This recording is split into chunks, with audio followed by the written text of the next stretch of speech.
Hey friends, Don Wilson here to show you a couple interesting discs that I've acquired within the past several months. I've gotten pretty fortunate that I've found not one but two of the very first discs pressed outside of the United States in the summer of 1898, pressed in London.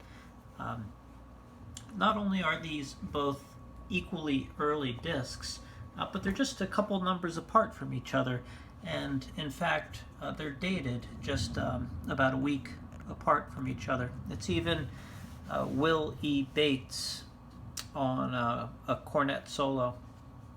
So this is a really fun chance to take a little glimpse into the past, and I wanted to show you a couple of the fun details that I've learned.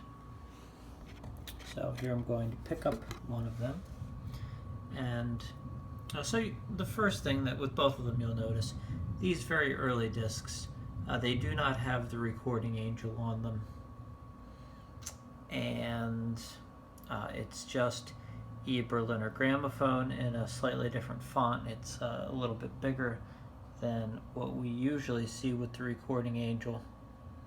If I could just get that light right. And then on the back, there's no reproduced in Hanover, as we typically see on the European Berliners. What is kind of interesting is that right near the 9 o'clock position where the bright light is now, it's hard to make out, but looking at it through a microscope, I was able to tell that it's 25-8-98, which means that a European person wrote August 25th, 1898, right in the very beginning of when they started pressing. This is 5021, and again it's cornet solo, Will E. Bates. Okay, so that's August 25th, disc 5021. Now if we take a look over at the next disc, this disc is noticeably heavier. We can see that it has some pressing irregularities on it. That looks like it was probably some... I don't believe that these are the pickle bumps that is typical of the zinc plate process. I believe that's air entrapment that then swelled up during the heating process.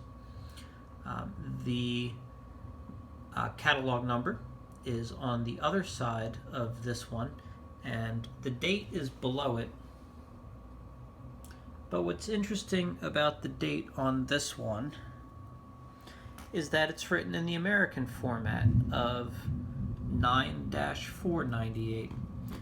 So here we are just a week or 10 days afterwards, and we have quite a few differences. I guess Will E. Bates was in town for quite some time and made both of these discs, 5021 and 5024.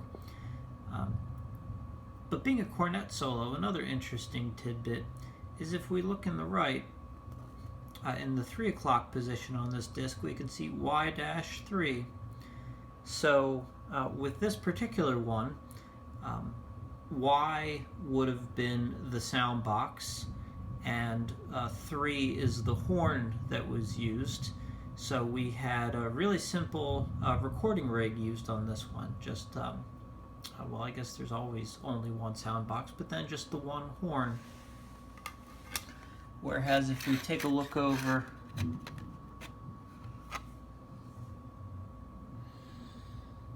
and if we can get into the light, here we can see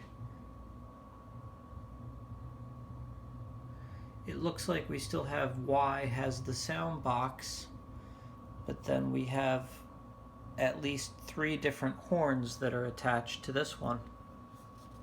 This disc is also much lighter in feeling, much lighter in weight, excuse me.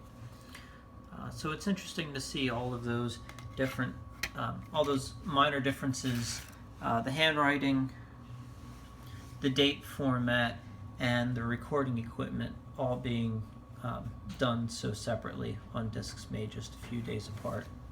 So there's our glimpse into the early days in London in 1898. Thanks for watching.